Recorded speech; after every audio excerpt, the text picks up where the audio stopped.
Application की biology की class में बहुत बहुत स्वागत है। चलो आ जाओ फिर। नंदिनी कह रही है मैम क्लास नहीं चल रही है। बेटा क्लास चलने में 1 से 2 मिनट का समय दिया करें, इतनी जल्दबाजी ना मचाया करें। Sukhvinder good afternoon. कुलदीप आ चुके हैं, शिवानी कुमारी आ चुकी हैं, राहुल आ चुके हैं, शिव सैनी आ चुके हैं, विजय कुमार आ चुके हैं। आ जाइए। अंगद यादव आ रहे हैं। अंगद यादव कर मैम बफरिंग हो रहा है। बफरिंग आपकी साइड से हो रहा है, मेरी साइड से नहीं हो रहा है। मेरे साइड से तो एकदम बढ़िया इंटरनेट चल रहा है। चलो भाई स्टार्ट करें अपने आज की क्लास। हम क्या पढ़ रहे थे? हमने कल स्टार्ट किया था साइटोलॉजी। साइटोलॉजी यानी कि ऐसी ब्रांच जिसके अंदर हम सेल के बारे में, कोशिका के बारे में अध्ययन करते हैं। सेल के बारे में स्टडी करना साइटोलॉजी या कोशिका विज्ञान कहलाता है। फिर हमने कल की क्लास में पढ़ा था सेल क्या होता है, डेड सेल यानी मृत कोशिका की खोज किसने की, लिविंग सेल यानी कि जीवित कोशिका की खोज किसने की। उसके बाद हमने पढ़ा था सेल थ्योरी क्या कहता है। ये कल की क्लास का है ना पीएनजी, कि सेल थ्योरी क्या कहता है, कोशिका सिद्धांत क्या कहता है। तो कोशिका सिद्धांत ने कहा था कि जितने भी लिविंग्स होते हैं उनके शरीर की सबसे छोटी इकाई क्या होती है, सेल यानी कोशिका। दूसरा पॉइंट मैंने पढ़ाया था कि जितने भी लिविंग्स होते हैं वो सेल या सेल के प्रोडक्ट से मिलकर बने हुए होते हैं। और ये बात किसने बताई थी? ये सैलेडन और स्वोन ने बताई थी।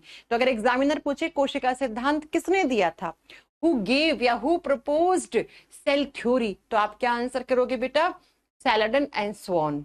फिर आपसे पूछता है कि सेल थ्योरी किस पे एप्लीकेबल नहीं होता, सेल थ्योरी यानी कोशिका सिद्धांत का अपवाद कौन है, तो आप क्या बताओगे? सेल थ्योरी किस पे लागू नहीं होती? जो वायरस होते हैं, जो विषाणु होते हैं, उनके ऊपर कोशिका सिद्धांत लागू नहीं होता। क्यों? क्योंकि वायरस में कोई भी कोशिका नहीं होती है। लेकिन बेटा जो वायरस होते हैं वो जब भी किसी होस्ट सेल में आ जाते हैं, किसी पोषिता कोशिका में आ जाते हैं, तो वो लिविंग्स की तरह लक्षण रखना शुरू कर देते हैं। तो इसीलिए हम वायरस के ऊपर क्या कहते हैं, वायरस के ऊपर कोशिका सिद्धांत एप्लीकेबल नहीं होता। अब सेल थ्योरी में एक लास्ट पॉइंट लिख लो, जो किसने बोला था 1855 में, 1855 में बेटा एक साइंटिस्ट जिनका नाम था, आप लिखोगे रुडोल्फ विर्चो। 1855 के समय में एक साइंटिस्ट थे जिनका नाम था रुडोल्फ विर्चो। इससे बहुत बार क्वेश्चन आता है कि रुडोल्फ विर्चो ने क्या स्टेटमेंट दिया था सेल के बारे में। तो रुडोल्फ विर्चो ने क्या कहा था कोशिका के बारे में, लिख लीजिए। रुडोल्फ विर्चो ने एक स्टेटमेंट दिया था, एक कथन दिया था। जैसे कल हमने पढ़ा था कि ड्यूट्रोचेट ने क्या कहा था कि बहुत सारी सेल्स आपस में जुड़ जाती हैं, तो सेल्स का जो ग्रुप या कोशिकाओं का जो समूह है उसको उत्तक या टिश्यू कहते हैं। ठीक है, ऐसे ही एक स्टेटमेंट, एक कथन दिया था किसने? रुडोल्फ विर्चो ने। इन्होंने कहा ओमनिस सेल्यूला ए सेल्यूला। इन्होंने क्या कहा? ओमनी सेल्यूला ए सेल्यूला। अब आप में से बहुत सारे बच्चे बोलेंगे कौन सी लैंग्वेज है मैम? ये लैटिन भाषा है। क्योंकि रुडोल्फ विर्चो की मातृभाषा लैटिन थी, जैसे हमारी हिंदी है। तो अगर हम में से कोई साइंटिस्ट बना तो वो स्टेटमेंट देगा तो हिंदी में देगा, ये अपनी मातृभाषा में देंगे। इनकी मातृभाषा क्या थी? लैटिन भाषा। तो लैटिन भाषा में इन्होंने एक स्टेटमेंट दिया, ओमनी सेल्यूला ए सेल्यूला। अब इसका मतलब क्या होता है वो सुनो।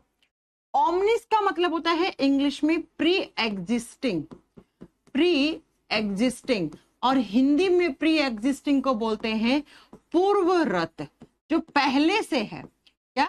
जो पहले से है। और सेल्यूला का मतलब होता है सेल यानी कोशिका, और ई का मतलब होता है टू। टू एक प्रीपोजिशन है जिसका मतलब होता है से, और सेल्यूला का मतलब सेल, कोशिका। क्या कह रहा है ये स्टेटमेंट? ये स्टेटमेंट कह रहा है सेल से ही सेल बनती है, कोशिका से ही कोशिका बनती है। अब कैसे बनती है? जो पहले से सेल्स होती हैं, जो प्री एग्जिस्टिंग सेल्स होती हैं, जो पुरानी कोशिकाएं हैं, जो पूर्वरत कोशिकाएं हैं, उनसे ही नई सेल्स बनती हैं। ये स्टेटमेंट क्या कहता है कि इस तरीके से किसी भी लिविंग बॉडी में कोई सेल्स जब पुरानी हो जाती है, सेल बनी, मैच्योर हुई, उसको बहुत समय हो गया मैच्योर हुए, तो अब वो सेल पुरानी होती है या प्री एग्जिस्टिंग कहलाती है, या पूर्वरत कोशिका कहलाती है, या बायोलॉजी में हम इसको पेरेंट सेल कहते हैं। पेरेंट सेल को हिंदी में मातृ या पितृ कोशिका कहा जाता है। मातृ या पितृ कोशिका, ये सेल हो गई पहले से है, ये पुरानी है, ठीक है। अब ये सेल अपने आप को डिवाइड करेगी, इस तरीके से अपने आप को विभाजित करेगी, और जिस प्रोसेस से ये डिवाइड होती है उसको सेल डिवीजन, उस प्रक्रिया को कोशिका विभाजन कहते हैं। और इस सेल से ऐसे 2 सेल बन गई। तो बेटा ये जो नई सेल्स बनी है, ये जो न्यू सेल्स अराइज हुई हैं, ये जो नई कोशिकाएं बनी हैं, जिनको आप बायोलॉजी में डॉटर सेल्स का भी नाम देते हो, इनको हम क्या कहते हैं? डॉटर सेल्स या पुत्री कोशिकाएं भी कहते हैं। तो बच्चों अगर आपसे पूछे कि ओमनी सेलुला एसेलुला का मतलब क्या है, तो आपको इसका मतलब समझना पड़ेगा कि इस स्टेटमेंट को किसने दिया था? रुडोल्फ विर्चो ने दिया था। और रुडोल्फ विर्चो ने क्या कहा? इन्होंने कहा कि जो सेल्स होती हैं वो सेल से ही बनती हैं, एक कोशिका से ही अनेकों कोशिका बन जाती हैं। कैसे बन जाती है? तो जो सेल पहले से होती है, जो पूर्वरत होती है, जो पहले से होती है, जो प्री एग्जिस्टिंग सेल है, वही अपने आप को डिवाइड करके न्यू सेल्स बनाती है। जो सेल अपने आप को डिवाइड करती है उसको पेरेंट सेल, उसको मातृ या पितृ कोशिका कहा जाता है। और जो सेल डिवाइड होके बनती है नई, उनको आप क्या बोलते हो? उनको आप डॉटर सेल्स या पुत्री कोशिकाएं कहते हैं। तो रुडोल्फ विर्चो ने कहा ओमनी सेलुला एसेलुला। इन्होंने कहा कि हमेशा नई कोशिकाएं हैं वो पुरानी कोशिकाओं के विभाजन से बनती हैं। इन्होंने कहा कि पेरेंट सेल ही अपने आप को डिवाइड करके डॉटर सेल्स बनाती हैं। इन्होंने कहा कि जो भी पुरानी कोशिका या मातृ पितृ कोशिका होती है वो कोशिका विभाजन करके अपने से नई कोशिकाएं बनाती हैं, जिनको पुत्री कोशिकाएं भी कहा जाता है। एग्जामिनर पूछता है ये स्टेटमेंट किसने दिया? तो ये स्टेटमेंट रुडोल्फ विर्चो ने दिया था। अगर आपसे पूछ ले cell is the basic unit of life, कोशिका सभी जीवों के शरीर की मूलभूत इकाई है, किसने बोला? आप क्या बताओगे बेटा? रॉबर्ट हुक ने बोला। सेल थ्योरी ने क्या कहा था? जितने भी लिविंग्स हैं वो सेल और सेल के प्रोडक्ट से मिलकर बने हुए हैं। और आपसे पूछ ले ये स्टेटमेंट किसने दिया था कि सेल से मिलकर बना हुआ ग्रुप टिश्यू उत्तक कहलाता है? ड्यूट्रोचैट ने कहा था। आपसे पूछ ले ओमनी सेलुला एसेलुला किसने कहा था? आपका आंसर होगा रुडोल्फ विर्चो। Rudolf Virchow.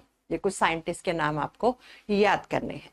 तो बेटा यहां तक आते आते लोगों को पता लग गया सेल होती क्या है, ठीक है। कोशिका होती क्या है, कोशिका की खोज किसने की, डेड सेल की किसने की, लिविंग सेल की डिस्कवरी किसने की, सेल थ्योरी में कौन कौन से पॉइंट है, कौन कौन सा स्टेटमेंट किसने दिया था, इतनी बात आपको समझ में आ गई, ठीक है। अब आगे चलते हैं थोड़ा सा। अब बात करते हैं कि मैम क्या ये सेल्स बड़ी छोटी भी होती है?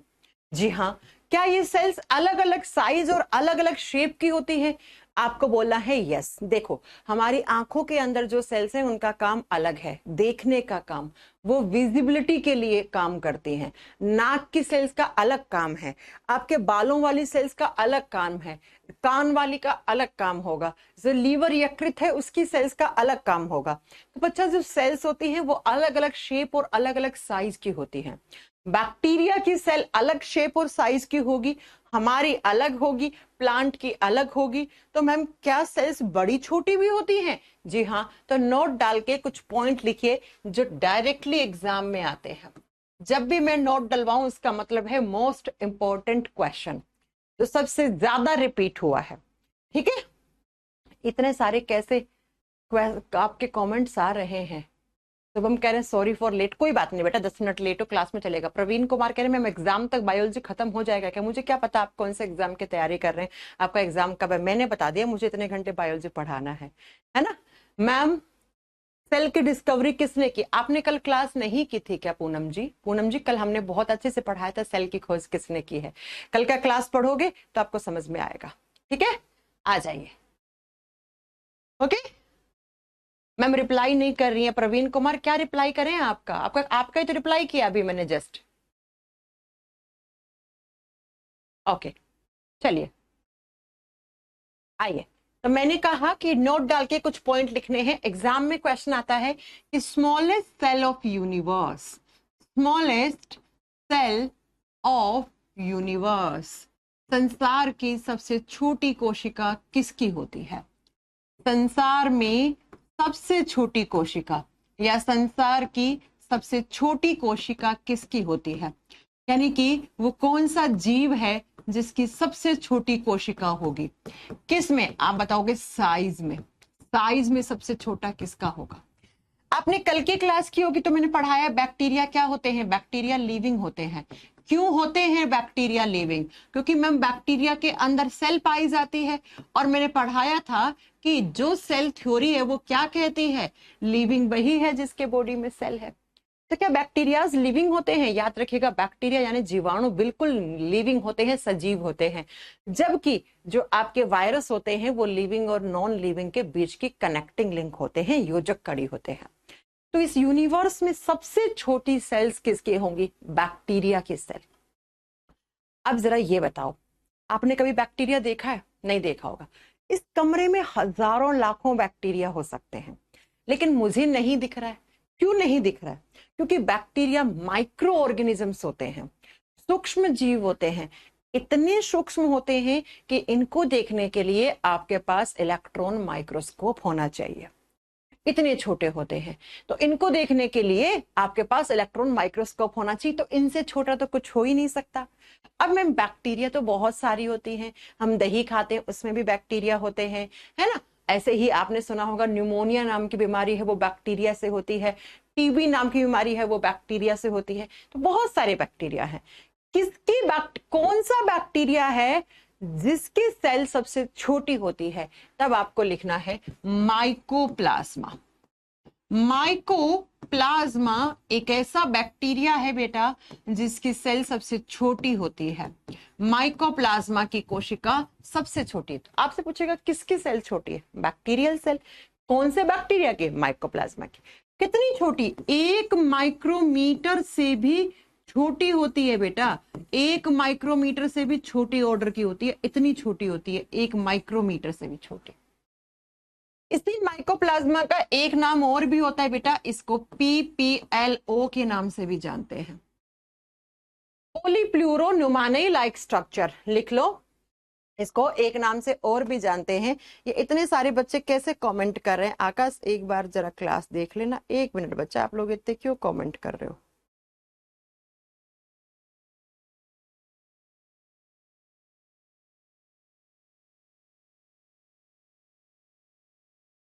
एकदम सही चल रही है बेटा। हाँ जी, लिखिए, इसका फुल फॉर्म क्या होता है, न्यूमोनी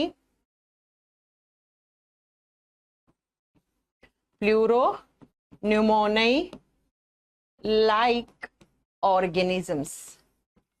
पीपीएलओ का फुल फॉर्म होता है प्लूरोन्यूमोनी लाइक ऑर्गेनिजम्स। अब हिंदी मीडियम वाले बच्चे कहेंगे हिंदी में लिखो बेटा, अगर ये फुल फॉर्म पूछा गया तो हमेशा इंग्लिश में ही आपको ऑप्शन मिलेगा। प्लूरोन्यूमोनी लाइक ऑर्गेनिजम्स होते हैं, पीपीएलओ बोलो या माइकोप्लाज्मा बोलो बात बराबर है। इसकी सेल सबसे छोटी होती है। आपको दिखाती हूँ कैसी होती है इसकी सेल, ये देखो यहाँ पे लिखा हुआ है माइकोप्लाज्मा, ये दिख रहा है माइकोप्लाज्मा, तो ये इसकी सेल है और ये इतनी छोटी है। अब आप बोलोगे बोर्ड पे तो बड़ी सारी दिख रही है, बोर्ड पे दिखने से नहीं होता है, जब आपको इलेक्ट्रॉन माइक्रोस्कोप के नीचे रखोगे तो वो आपको कुछ ऐसी दिखेगी, इतनी आपको बताएंगे सबसे छोटी, 1 माइक्रोमीटर से भी छोटे ऑर्डर की ये सेल आपको दिखने वाली है बेटा, राइट। तो सबसे छोटी सेल किसकी होगी, बैक्टीरिया की। बैक्टीरिया का नाम माइकोप्लाज्मा है, या इसी को पीपीएलओ बोलो, या इसका एक नाम और भी होता है बेटा, ए भी लिख लेना, MLO। इसको मॉलिक्यूल लाइक ऑर्गेनिजम्स भी बोलते हैं, मॉलिक्यूल लाइक ऑर्गेनिजम्स। हिंदी में कोई फुल फॉर्म नहीं है, ये तीनों आपसे पूछ ले आंसर एक ही होगा। अब दूसरा, अगर सबसे छोटी इसकी है तो आप दूसरा क्वेश्चन ऐसे भी तो बन सकता है कि लार्जेस्ट सेल ऑफ यूनिवर्स, संसार की सबसे बड़ी कोशिका किसकी होनी चाहिए। जब सबसे छोटी एक बैक्टीरिया की है तो सबसे बड़ी किसकी होनी चाहिए, तो लिखो संसार की सबसे बड़ी कोशिका किसकी होती है, बड़ी कोशिका किसकी होनी चाहिए। तो बेटा ये होती है ostrich egg cell, ostrich egg cell. Ostrich का मतलब होता है, शुतुरमुर्ग। शुतुरमुर्ग के अंडे की जो सेल होती है वो सबसे बड़ी सेल मानी गई है। तो शुतुरमुर्ग के अंडे की कोशिका को अगर आपने माइक्रोस्कोप के नीचे रखा तो वो 130 से 170 माइक्रोमीटर के ऑर्डर की दिखेगी, जो अपने आप में एक सबसे बड़ी सेल की कैटेगरी में आता है। कभी कभी 170 से 180 mm भी लिखा हुआ आ सकता है, माइक्रोमीटर mm आ सकता है, mm आ सकता है, तब भी आप आंसर सही कर देंगे। ठीक है, वैसे ऑर्डर नहीं पूछता है कि किस ऑर्डर की होती है, लेकिन आपको याद रखना है कि सबसे छोटी किसकी होनी चाहिए, एक बैक्टीरिया, एक जीवाणु की, और सबसे बड़ी किसकी होनी चाहिए, शुतुरमुर्ग के अंडे की कोशिका। शुतुरमुर्ग का अंडा आपने कभी देखा है, ये देखो, इसकी जब सेल को आपने माइक्रोस्कोप के नीचे रखोगे तो आपको सबसे बड़ी दिखेगी। 170 से 180 mm के बीच में, या 170 से 180 mm भी लिखा हुआ हो तो वो भी आप ऑप्शन सही कर दोगे। ठीक है बेटा, कभी कभी ये भी आ जाता है, राइट। तो ये सबसे छोटी थी, ये सबसे बड़ी थी। अब ये तो बात होगी यूनिवर्स की, ये किसकी बात होगी, ये तो संसार की बात होगी। क्या मैम हमारी बॉडी में, हम भी तो लिविंग है ना, हम ह्यूमंस हैं, हम मनुष्य प्रजाति हैं, तो हम लोगों में भी तो सेल्स अलग अलग शेप, अलग अलग साइज की होती हैं। हमारे खून वाली सेल्स अलग अलग शेप, अलग अलग साइज की होंगी, आंखों वाली अलग होंगी, नाक वाली अलग, कान वाली अलग। तो क्या मैम हमारी बॉडी में भी बड़ी छोटी सेल होती है? जी हाँ, बिल्कुल होती है। तो जरा लिखो, क्या ह्यूमन बॉडी के बारे में कुछ फैक्ट लिखो जो एग्जाम में आते हैं सीधे। मनुष्य के शरीर के बारे में अगर आपसे पूछ ले कि ह्यूमन बॉडी में लार्जेस्ट सेल कौन सी है, कैसे लिखोगे आप? Largest cell of human body, ऐसे आप पूरा लिखना। ठीक है, मैं तो शॉर्ट फॉर्म में लिखवा दे रही हूं, मैंने ह्यूमन बॉडी लिखा फिर लार्जेस्ट सेल, यानी कि मनुष्य के शरीर की सबसे बड़ी कोशिका कौन सी है। पहला पूछ लिया कि हमारे शरीर की सबसे बड़ी कोशिका होती कौन सी है। बड़ी का मतलब शेप में बड़ी है ना, ठीक है, शेप साइज दोनों में बड़ी कौन सी होगी। तब आप बताओगे वो ओवम होता है। ओवम या एग लिख लो बेटा। लड़कियों के अंदर जो हर महीने में क्या बनता है, अंडाणु बनता है या अंडे की कोशिका बनती है, वो सबसे बड़ी होती है, वो सबसे बड़ी होती है। अब जस्ट पूछ लिया आपसे क्या कि ह्यूमन बॉडी का स्मॉलेस्ट सेल कौन सा है। स्मॉलेस्ट सेल, स्मॉलेस्ट सेल का मतलब होता है सबसे छोटी कोशिका। हमारे शरीर की या मनुष्य के शरीर की सबसे छोटी कोशिका कौन सी होनी चाहिए? तो मेल बॉडी में, जो बॉयज में, जो लड़कों में क्या बनते हैं, स्पर्म्स बनते हैं, शुक्राणु बनते हैं, वो सबसे छोटी सेल मानी गई है। शुक्राणु मनुष्य के शरीर की सबसे छोटी कोशिका मानी गई है। आप पूछ रहे आपसे सबसे लंबी, लंबाई में देखो ये वाली तो लंबी और चौड़ाई दोनों में बड़ी है। अब उसे लंबा कौन सा है, सबसे लंबी सेल, तब आप लिखोगे बच्चा longest cell of human body is neuron. हमारे बॉडी के सबसे लंबी कोशिका जब बात करते हो, लंबाई में जो लंबी होगी, तो सबसे लंबी कोशिका माना गया है न्यूरॉन को। न्यूरॉन, न्यूरॉन कहाँ पाए जाते हैं, कोई बताएगा आप में से? हाँ जी, न्यूरॉन कहाँ होते हैं? न्यूरॉन को हिंदी में न्यूरॉन या तंत्रिका कोशिका लिखा जाता है। न्यूरॉन या तंत्रिका कोशिका हमारे शरीर की सबसे लंबी कोशिका है। ये कहाँ पे पाए जाती हैं ये सेल्स, कोई बता सकता है? देखो ये कहाँ होंगी स्पर्म्स, तो ये मेल बॉडी में, मेल के रिप्रोडक्टिव सिस्टम में होती है। ये नर प्रजनन तंत्र में पाई जाती है। ये फीमेल बॉडी में होते हैं ओवम या अंडाणु, तो ये कहाँ पे होंगे? लड़कियों के रिप्रोडक्टिव सिस्टम में, मादाओं के प्रजनन तंत्र में पाए जाते हैं, वहां पढ़ेंगे हम। अच्छा पेट में होते हैं, अनु कह रही है कि न्यूरॉन्स पेट में होते हैं। अनु इतना गंदा साइंस कहाँ से पढ़ लिया आपने, हैं? मजे लेने आए हो क्या इस बैच में? राइट, सुनिए, न्यूरॉन्स होते हैं नर्वस सिस्टम में।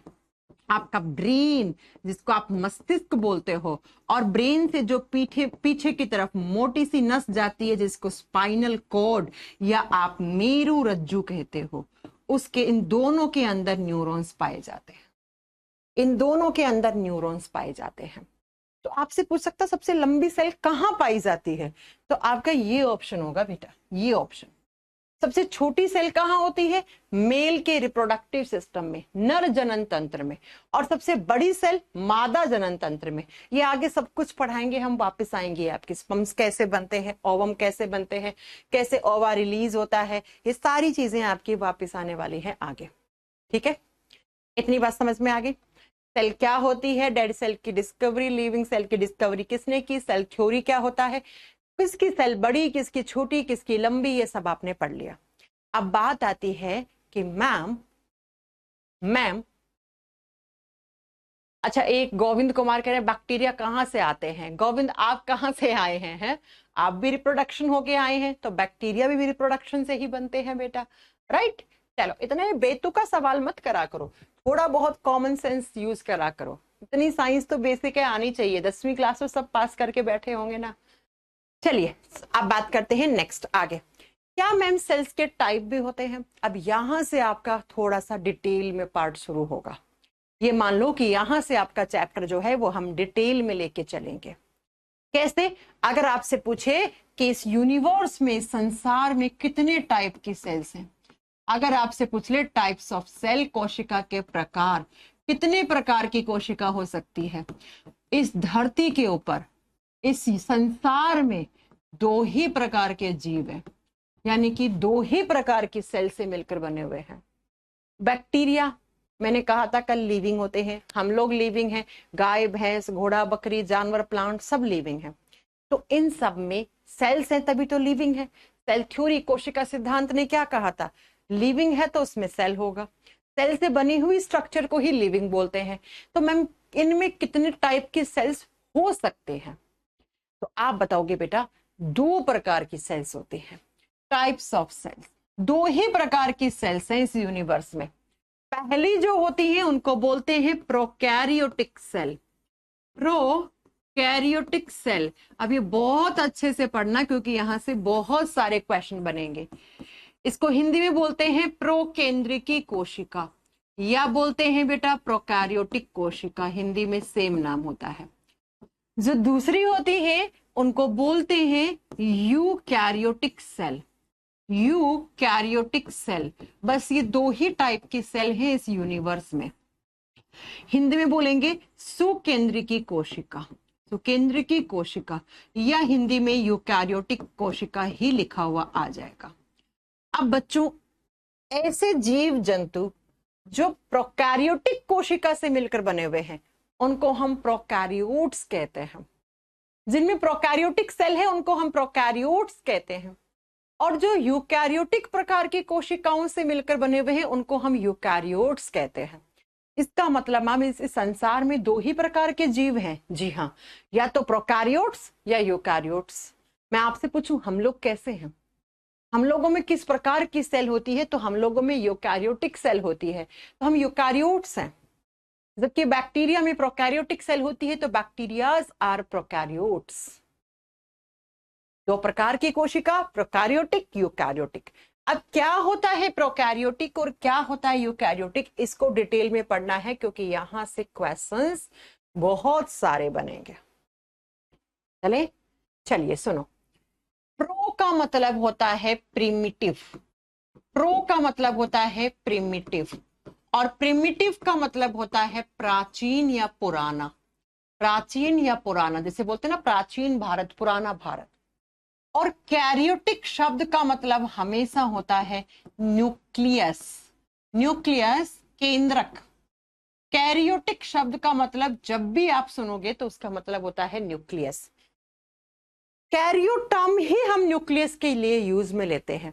जैसे जब आप न्यूक्लियस के बारे में डिटेल में स्टडी करते हो तो वो कौन सी ब्रांच कहलाती है? वो कैरियोलॉजी कहलाती है। ये लिख लिया करो साइड में, जो मैं लिखती हूँ ना ये भी एग्जाम में आ जाते हैं। एसएससी सीजीएल के पेपर का क्वेश्चन है, इसे हल्के में मत लेना। क्या क्वेश्चन है? क्वेश्चन आता है केंद्रक के बारे में अध्ययन करना। To study about nucleus is known as, वो कौन सी ब्रांच है जिसमें आप न्यूक्लियस के बारे में, केंद्रक के बारे में अध्ययन करते हो, उसको कैरियोलॉजी कहा जाता है। आपने सुना होगा बिल्कुल बेसिक तो कि इस तरीके से एक सेल होती है और सेल के सेंटर में न्यूक्लियस होता है। एटम के सेंटर में भी, परमाणु के बीचों बीच में न्यूक्लियस होता है। वो एटम का न्यूक्लियस है, ये सेल का न्यूक्लियस है। हम यहाँ पर सेल के न्यूक्लियस के बारे में बात करेंगे, है ना। हम यहाँ पर सेल के न्यूक्लियस के बारे में, कोशिका के केंद्र के बारे में बात करेंगे बेटा। तो जरा ध्यान से सुनो, मैंने कहा प्रोकैरियोटिक सेल क्या होती है? प्रो का मतलब प्रिमिटिव, पुराना या प्राचीन, न्यूक्लियस का मतलब केंद्रक। क्या परिभाषा निकल के आ रही है? ऐसी सेल जिसका केंद्रक पुराना हो या प्राचीन हो। अब पुराने का मतलब ये नहीं है कि 100 साल पुराना, 150 साल पुराना, नहीं। इसका मतलब है ऐसी सेल जिसका न्यूक्लियस मैच्योर नहीं हुआ, जिसमें या तो न्यूक्लियस है ही नहीं, या बना तो हल्का फुल्का बना, वो मैच्योर नहीं हो पाया, वो विकसित नहीं हो पाया। तो बच्चा ऐसी सेल जिनका केंद्रक अविकसित रह जाता है। अविकसित का मतलब है जिसका डेवलपमेंट, जिसका मैच्योरेशन अच्छे से नहीं हुआ। तो आप लिखोगे ऐसी सेल जिसमें न्यूक्लियस इज एब्सेंट, या तो न्यूक्लियस होगा ही नहीं, केंद्रक नहीं पाया जाएगा। ऐसी सेल जिसमें केंद्रक नहीं पाया जाता, न्यूक्लियस है ही नहीं, नहीं पाया जाता, या अगर न्यूक्लियस है तो वो मैच्योर नहीं हो पाया अच्छे से, हल्का फुल्का बना होगा, फिर वो भी डिसॉल्व हो गया, वो भी घुल गया, बना नहीं अच्छे से, अविकसित केंद्रक रह गया। पुरानी का मतलब ये नहीं है कि 100 साल पुरानी, नहीं, ऐसी सेल जिसका न्यूक्लियस अच्छे से मैच्योर नहीं हो पाया, या उसमें न्यूक्लियस है ही नहीं, केंद्रक पाया ही नहीं जाता, या अविकसित केंद्रक होता है, उस सेल को आप प्रोकैरियोटिक सेल कहते हो। सिंपल सी बात है। केंद्रक बना ही नहीं, बना तो हल्का फुल्का बना और फिर खत्म हो गया। अब आप देखोगे तो सेल में न्यूक्लियस नहीं है, तो अविकसित केंद्रक वाली कोशिका को आप प्रोकैरियोटिक सेल कहते हैं। जबकि इधर आओ, यू का मतलब होता है न्यू, न्यू का मतलब होता है नया, और कैरियोटिक का मतलब न्यूक्लियस, केंद्रक। ऐसी सेल जिसका न्यूक्लियस नया है। अब नया का मतलब ये नहीं है 9 दिन पुराना, नया का मतलब है विकसित, मैच्योर न्यूक्लियस, विकसित केंद्रक पाया जाता है जिनमें, जिनका न्यूक्लियस मैच्योर हुआ। इसका मतलब ये ऐसी सेल होगी जिसके अंदर आपको न्यूक्लियस ऐसे दिखेगा, न्यूक्लियस मैच्योर दिखेगा। तो ऐसी सेल्स में nucleus is present. Ma'am examiner कैसे क्वेश्चन पूछेगा? एग्जामिनर पूछता है कौन से प्रकार की कोशिकाओं में केंद्रक पाया जाता है और कौन से प्रकार की कोशिकाओं में केंद्रक नहीं पाया जाता। अब मैं आपको 2 सेल दिखाने जा रही हूं, फोटो, आप पहचानोगे कि प्रोकैरियोटिक कौन सी है और यूकैरियोटिक कौन सी है। चलिए जरा दिखाते हैं आपको सेल्स। मैंने आपको ये पहली सेल दिखाई है, ये मुझे बताओ ये अच्छा अरे यार लिखा हुआ है, ऊपर ही लिखा हुआ है। देखो इस सेल के अंदर आपको कहीं पर भी न्यूक्लियस दिख रहा है लिखा हुआ? इस सेल के अंदर कहीं पर भी आपको केंद्रक लिखा हुआ दिख रहा है? हाँ जी, दिख रहा है? नहीं दिख रहा है। तो ये कैसी सेल है? मैम ये एक प्रोकैरियोटिक सेल है, ये एक प्रोकेंद्रिकी कोशिका है। अब मैं दूसरी सेल दिखाने जा रही हूं। इस सेल में आपको न्यूक्लियस दिख रहा है? हाँ जी मैम, हमें इसमें न्यूक्लियस दिख रहा है, एक बड़ा सा ये रहा। तो ये कैसी सेल है? ये एक यूकैरियोटिक कोशिका है, ये एक युकेंद्रिकी कोशिका है। तो प्रोकैरियोटिक और यूकैरियोटिक में बेसिक डिफरेंस क्या होता है? कोई भी ऐसी कोशिका जिसमें केंद्रक नहीं है या अविकसित केंद्रक है, इमैच्योर न्यूक्लियस था या न्यूक्लियस था ही नहीं, उसको आप प्रोकैरियोटिक सेल बोलोगे।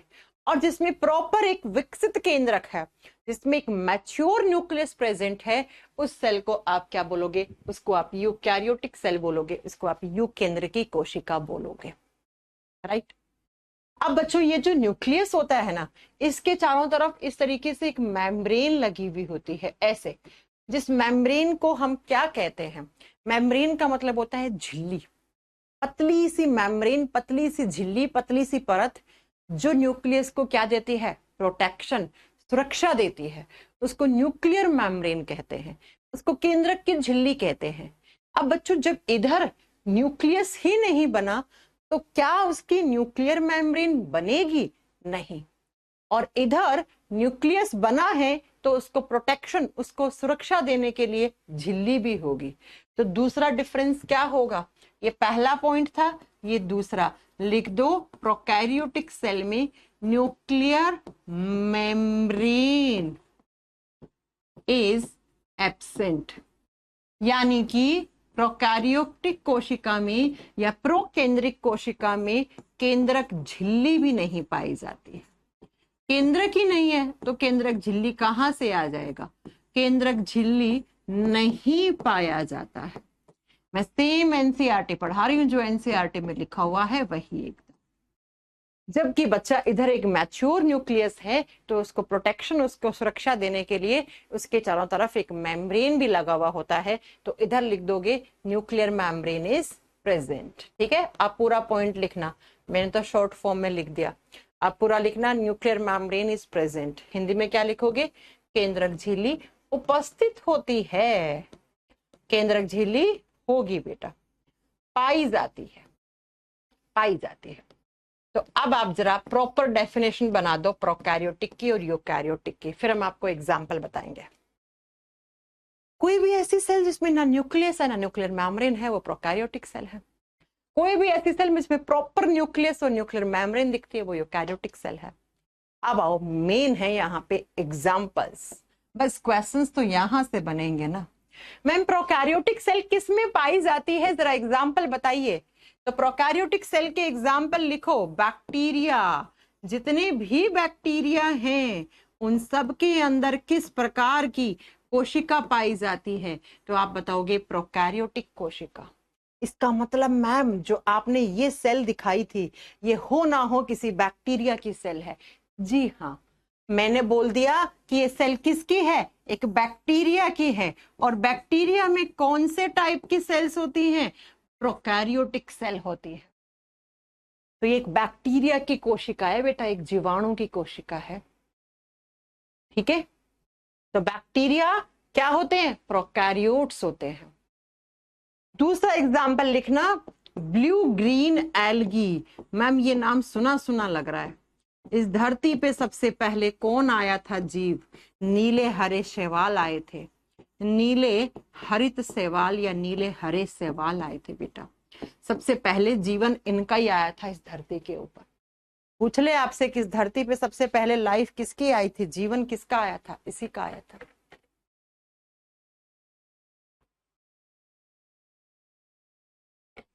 और ये जो ब्लू ग्रीन एल्गी होते हैं इनका दूसरा नाम क्या होता है? इन्हीं को कहते हैं सियानोबैक्टीरिया। एक बहुत अच्छा क्वेश्चन पढ़ाऊंगी, आप कहोगे यस मैम ये क्वेश्चन तो हमने प्रीवियस ईयर में पढ़ा है। सियानोबैक्टीरिया, हिंदी में सियानो जीवाणु बोलते हैं इनको। बेटा ये ऐसे बैक्टीरिया हैं जो फोटोसिंथेसिस करते हैं। फोटोसिंथेसिस क्या होता है? प्रकाश संश्लेषण की प्रोसेस। वो प्रोसेस जिसके थ्रू सनलाइट, सूर्य के प्रकाश की उपस्थिति में कोई भी प्लांट खाना बना रहा है, उस प्रोसेस को फोटोसिंथेसिस कहते हैं। हमने तो सुना है मैम प्लांट्स अपना खाना खुद बनाते हैं फोटोसिंथेसिस करके, लेकिन आज मैं आपको बता दूं कुछ ऐसी बैक्टीरियाज भी होती हैं जो फोटोसिंथेसिस करती हैं, जो प्रकाश संश्लेषण की प्रक्रिया करती हैं और अपना खाना खुद बनाते हैं। उन बैक्टीरिया को सियानोबैक्टीरिया कहते हैं, या उन्हीं का दूसरा नाम ब्लू ग्रीन एल्गी या नीले हरे शैवाल होते हैं। याद रखना, नीले हरे शैवाल शैवाल नहीं होते हैं, ये एक बैक्टीरिया होती है, ये एक जीवाणु होती है बेटा। तो एग्जामिनर पूछेगा कि सियानोबैक्टीरिया में कैसी सेल्स है? प्रोकैरियोटिक। या एग्जामिनर पूछ ले ब्लू ग्रीन एल्गी की सेल्स कैसी हैं? Prokaryotic cell. या एग्जामिनर पूछ ले बैक्टीरिया में कौन सी सेल्स होती हैं? प्रोकैरियोटिक कोशिकाएं। बैक्टीरिया के सेल में कोई न्यूक्लियस नहीं दिखेगा, कोई न्यूक्लियर मेम्ब्रेन नहीं दिखेगी आपको, मैंने दिखाया भी है अभी थोड़ी देर के पहले। अब यूकैरियोटिक सेल के एग्जाम्पल लिखो जरा। यूकैरियोटिक सेल के उदाहरण क्या क्या हैं?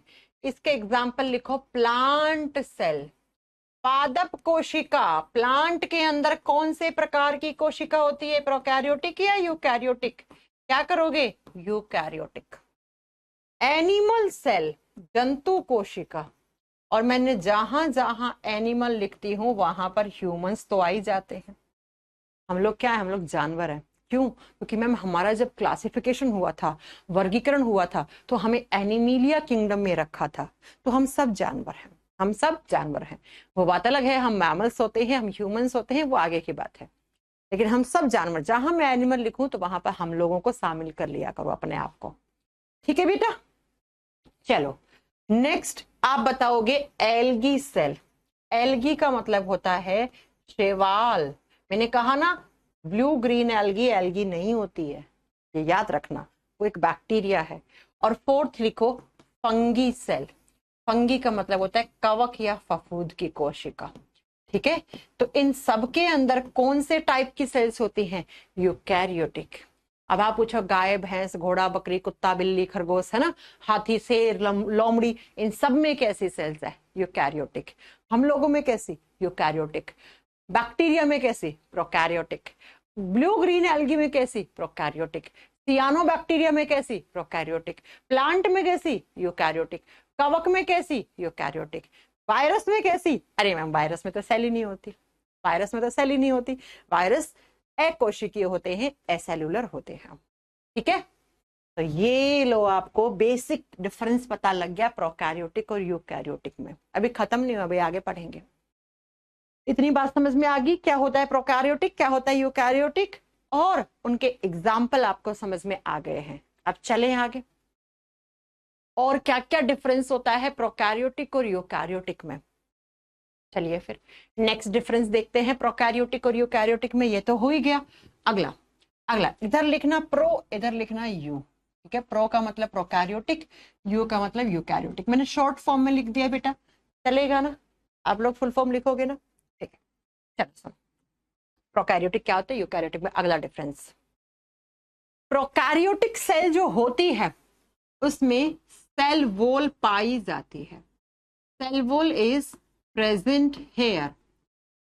प्रोकैरियोटिक सेल में सेल वॉल पाया जाता है, कोशिका भित्ति पाया जाता है। कोई भी प्रोकैरियोटिक सेल होगी उसके अंदर कोशिका भित्ति पाया जाएगा। तो क्या मैं ये कह दूं कि प्रोकैरियोटिक का एग्जाम्पल क्या था? बैक्टीरिया, जीवाणु की कोशिका। तो बैक्टीरिया की सेल में हमेशा क्या होगा?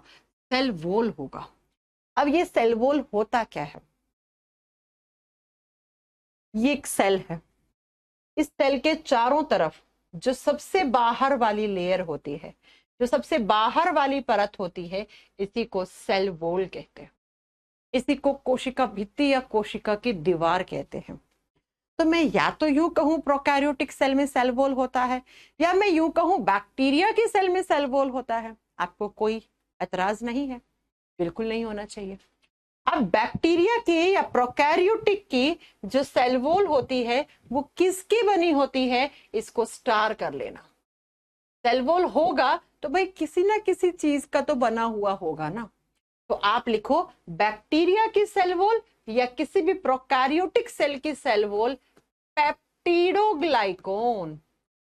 Peptidoglycan plus muramic acid, muramic अम्ल, प्लस यहाँ पे कुछ अमीनो एसिड होते हैं।